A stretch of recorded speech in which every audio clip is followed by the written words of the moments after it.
Streets on 1590 KBGB this Tuesday morning. Brian Hutchinson and Sergio Ramirez talking about the art program at Great Bend High School with us on the program here today. I wanted to talk about the art club with you guys and also the show coming up at the Great Bend Library starting up on December 9th. First of all, grading. I was very curious about this in arts. How do you guys go about grading? Because there's got to be some students in there, let's face it, that, are probably a little bit less talented than others, but they're still trying and they're still putting forth an efforts. That might be their best effort, but it might not come close to someone else's. So how do you go about grading art? The way I grade is it's rubric based. So I tell my kids what I want out of a project. They need to deal with the elements and principles of design in a significant way. If we're studying a particular artist, there need to be sort of elements that are based upon that artist's study. As far as the actual talent and the execution of their ability to make an image, a sculpture, a form, whatever, that's all effort-based for me. Yeah, I'm not going to grade my most talented sculptor or painter or whatever against the least talented. It's unfair. So what I'm looking for is improvement.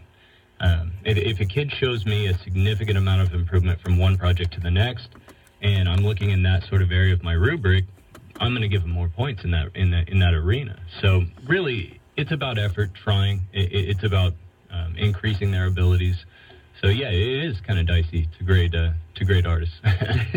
Tell me about the show coming up. It's going to be hosted out at the Great Bend Public Library, December 9th through the 30th. How'd this thing get started up, and what does it entail?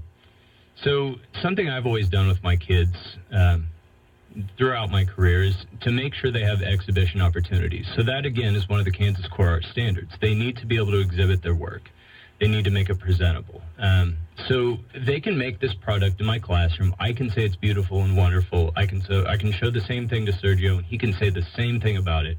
And a kid might feel great about that for a while, right? But when the whole community comes in and sees that product and sees that work and time and energy that this student put into it, they're going to get a much greater reward from that. And that is the whole picture when it comes to being an artist. I don't sit in my studio all quiet and lonely. I got to get my work out there. I exhibit as often as possible. So it's that notoriety, it's that showcasing of the talent. That's what really provides an intrinsic sort of buy-in to the art program. So I actually gave a really inspirational speech to all my intro kids today about this show that we designed. So I want one every semester, and I require it within my classes for them to show one piece in one of these exhibitions. So this is a local show because typically, and we've designed it, but typically there are competitive shows in the spring, which will, Sergio mentioned that earlier. We'll participate in that. But again, it's that idea that they need something to work toward.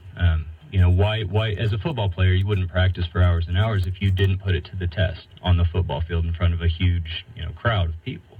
So it's akin to that notion. You must exhibit your talent. So having this arena at the Great Bend Public Library is fantastic for us. Every one of my students will exhibit something. We'll have some installation works. We'll have drawings, paintings, sculptures, that type of thing. And I know that Mr. Ramirez's classes are going to exhibit some work as well. We're going to try to get as many people down there to see that as we can. Any particular room there at the library or where it's going to be displayed? So the main part of the library, they've been sort of over the last year and a half, I think. I exhibited there when I first moved here to town. They're asking artists to provide work, sometimes an artist statement, so that there's something, for people to look at. So it's kind of in the main part of the library. They're going to have display cases that we can use. We'll use different sort of walls and partition elements that we can hang things off of. So it's pretty much up to us in terms of how we're going to organize it. I hope they allow us the amount of space I'd like to use. Tell us about, you guys both kind of touched on the Vortex show and also the Hayes High Art Day. That comes up next spring. Give us a little bit of information about that.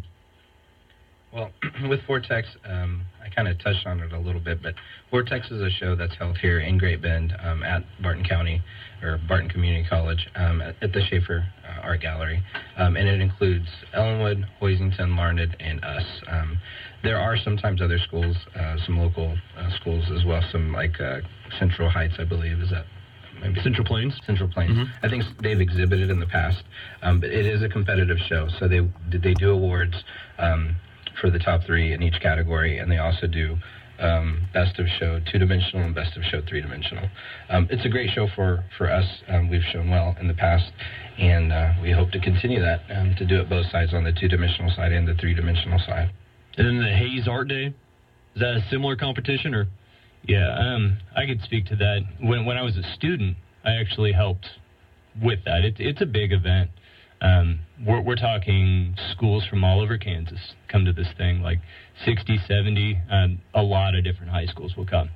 And so that one, while yeah, it's competitive, they give out awards, the recognition awards. They bring a group of jurors that kind of come around and select the work that they feel like is superior to the other work. But, they don't stratify it like first place, second place, none of that. It's more about the experience of seeing what other art departments and other high schools are doing. So really, the kids come back from this event full of ideas. And they want to do brand new projects. They want to start over from scratch on certain things. It's that inspiration. It's that sort of touchstone with another artist and that community sensibility that I was talking about earlier that really motivates these kids to do something exciting. Before we let you guys go, I mean, for those students that just can't get enough of your classes, during school time, you guys have an actual club for after hours, right?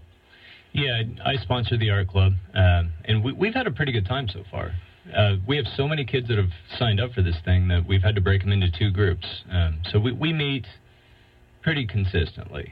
One of the things that kids always want out of a club is the T-shirt, right? Of course. So that was our first project. We tie-dyed the T-shirts. Not all tie-dye. Some of them did different designs, but working with textiles, fabric dye, that kind of thing. We did that for a couple of weeks. The kids were able to customize their shirts. They came out beautiful. I have a printmaking degree, and so I've got a background with that as well. And then we designed a logo for the kids, for the art club, and they were able to screen print their own logo on their shirts. So we're talking each shirt is customized. No 2 shirts are the same except they have the same logo. The kids can even pick different colors of ink on that screen print design. So that kind of got them excited. We did a haunted house thing at the Zoo booth. That was kind of fun. But we're looking to do more with exposing them to big galleries. We want to take them out, do some field trips. Maybe we've got some great resources right here in Kansas. The Nelson Atkins, the Wichita Art Museum, famous works of art in there like crazy. And the kids would love seeing that, I think. So we'll do some pottery sales and things like that as well, just to kind of raise a little bit of money so we can take those kids on those trips. But yeah, keeping them engaged in that, the kids love it. They come in. There are days when we don't have meetings, and they show up, oh, what are we doing? I'm like, oh, hey, guys. Maybe tomorrow, right? But yeah, it's been a lot of fun. Very good. Guys, appreciate your time. Thanks for coming on the show. Yeah, thank you. Thank you. That's Brian Hutchinson and Sergio Ramirez talking about the art program at Great Bend High School, and that will do it for this edition of Room 428 on 1590 KVGB.